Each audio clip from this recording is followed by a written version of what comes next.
If you're watching this, you probably believe that I exist.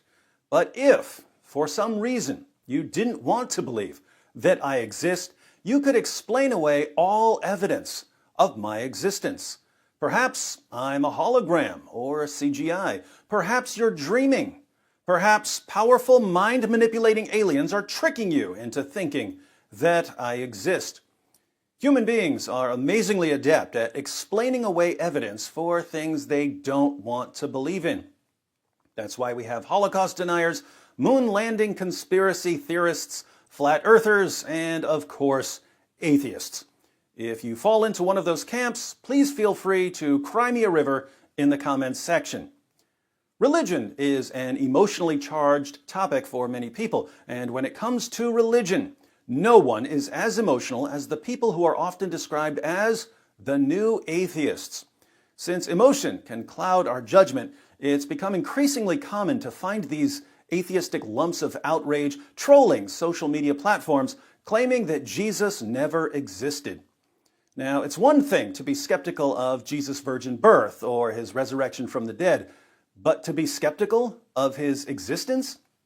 To think that Christianity took off in the first century without an actual person named Jesus to set things in motion? To be so angry at Jesus because your parents made you go to church when you were a kid that you become a reality-denying hyper-skeptic who spends all his time posting, "I just don't find the evidence convincing," on Facebook? A Jesus myther might just as reasonably throw himself on the floor of the checkout aisle at Walmart because his mommy wouldn't buy him a pack of Skittles. But don't take my word for it. I asked Dr. Mike Licona, Dr. Gary Habermas, and Dr. William Lane Craig what they think about Jesus mythers. Every once in a while, some people will propose that Jesus never existed. It lasts for a little while and then it goes away. That Jesus did exist is very well attested in the historical literature. It is mentioned by a number of non-Christian sources. For example, Jesus is mentioned by Josephus. Tacitus mentions Jesus. Lucian of Samosata mentions him. Marabar Serapion mentions Jesus. The Talmud mentions him. Josephus mentions the martyrdom of James, the brother of Jesus, who was called the Christ. Again, it's very difficult to have someone who's a brother of someone who did not exist. In addition, we have a number of Christian sources who mention Jesus. We have multiple independent sources with the Gospels. You have Paul, the letters of Paul. You have the book of Hebrews. You have other New Testament literature. These are multiple independent sources, and although they're a Christian, you just can't discount them because they're Christian. Well, definitely, I think Jesus existed. But if I were going to give just a kind of a general kind of response, I'd say big picture, little picture. Big picture, from about 1990 with the work of Richard Burridge on the Gospels, and the predominant view in New Testament study today being that the Gospels are in the genre of Greco-Roman bios or biography. That doesn't mean there can't be anything in there that, it doesn't mean the Greeks and Romans don't tell funny little tales sometimes, but it makes the genre is not a fantasy genre. It's a potentially historical genre. So big picture is, with the Gospels, we've got the right data.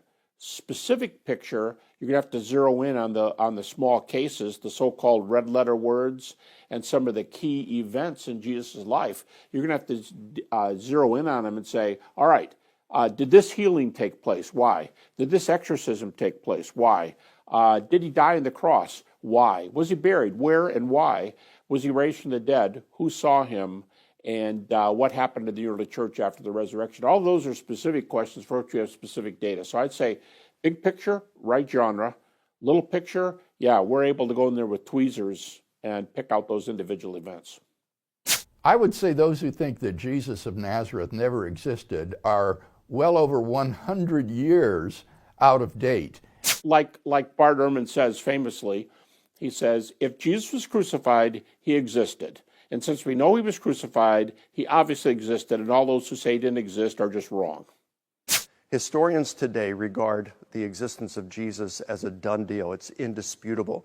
In fact, professional historians and biblical scholars would view those who would deny the existence of Jesus to be on the same, in the same kind of camp as Holocaust deniers and those who think we never went to the moon. See, I told you. But there's an additional perspective that's often missing from discussions of the historical evidence for Jesus' existence. Historians mention Josephus and the Talmud as references, but there's a larger Jewish history to consider. The early Christians, many of whom were Jewish, accused the Jewish leaders of conspiring to hand Jesus over to the Romans for crucifixion. Can you imagine these early Christians pointing a finger at the Jewish leaders for their role in Jesus' execution if the Jewish leaders had no idea what Christians were talking about because Jesus was a mythical figure?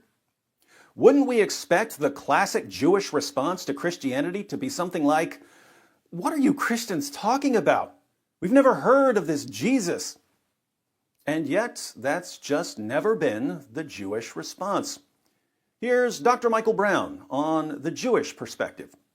Well, of course he existed. That's really not in dispute.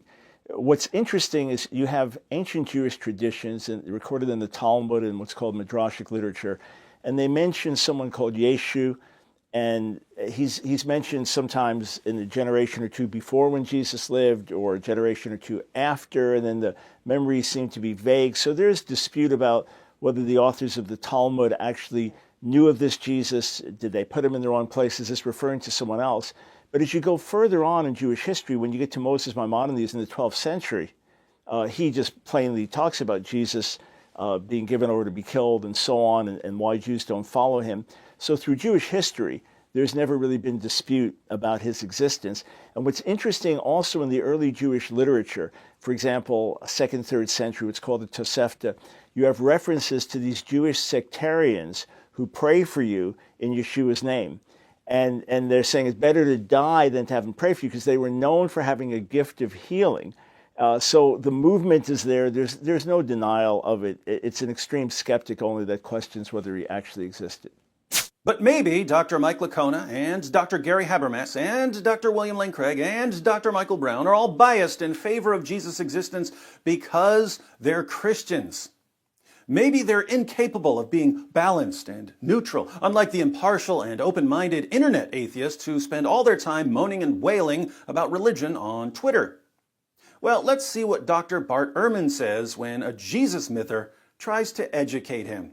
I know in the crowds you all run around with, it's commonly thought that Jesus did not exist. Let me tell you, once you get outside of your conclave, there's nobody this is not even an issue for scholars of antiquity. It is not an issue for scholars. There is no scholar in any college or university in the Western world who teaches classics, ancient history, New Testament, early Christianity, any related field who doubts that Jesus existed. Don't you just love that condescending tone? I know that in that little wheel of delusion you guys are running on, it's common to deny Jesus' existence. But once you get off that wheel, no one agrees with you. But why, Dr. Ehrman? Why is there a consensus on Jesus' existence? The reason for thinking Jesus existed is because he is abundantly attested in early sources. That's why. And I give the details in my book. Early and independent sources indicate that certainly that Jesus existed. One author that we know about knew Jesus' brother and knew Jesus' closest disciple, Peter. He's an eyewitness to both Jesus' closest disciple and his brother. That sounds exactly like what Christian scholars say. But if experts across the board, conservative Christian scholars, liberal Christian scholars, atheist scholars, agnostic scholars, Jewish scholars, if experts across the board agree that Jesus' existence is not in dispute, what should we think of the atheists who tell us that, based on their careful research on YouTube, they've concluded that Jesus never existed? I think that atheists have done themselves a disservice by jumping on the bandwagon of mythicism, because, frankly, it makes you look foolish to the outside world. If that's what you're going to believe, you just look foolish. You are much better off going with historical evidence and arguing historically. Someone call the burn unit. At the scholarly level, Jesus mythers are as rare as they are angry and biased. But since the internet is home to every insane theory under the sun, you're bound to run into Jesus mythers on various websites and platforms. They're going to challenge you to prove that Jesus existed. And if you accept the challenge, they're going to play skeptic while you present your evidence. I encourage you not to take the bait until you first show them the problem with their methodology. And it's very easy to show them the problem with their methodology. When a Jesus myther sends you a message and says, "Prove to me that Jesus exists," simply reply, "I'd be happy to prove to you that Jesus exists, but I don't want to present my evidence to a person who may not exist. So before I start giving you evidence, first prove to me that you exist." Then sit back and play skeptic. Whatever evidence the person gives for his own existence, just tell him that it's not enough and that you're not convinced. Offer alternative explanations of the evidence he's presenting. Say, "Maybe I'm hallucinating. Maybe I'm on drugs and I don't remember taking them. Maybe I'm the only thing that exists and I've invented you as a character to keep myself entertained. Maybe I'm just a brain in a vat and a mad scientist is sending me signals to make me think that you exist. Maybe I'm in the Matrix. Prove to me that I'm not in the Matrix. Prove it, prove it, prove it." Once your atheist friend fails miserably, once he realizes that when you adopt his methodology, he can't even convince you of his own existence, perhaps he'll start looking for a better methodology.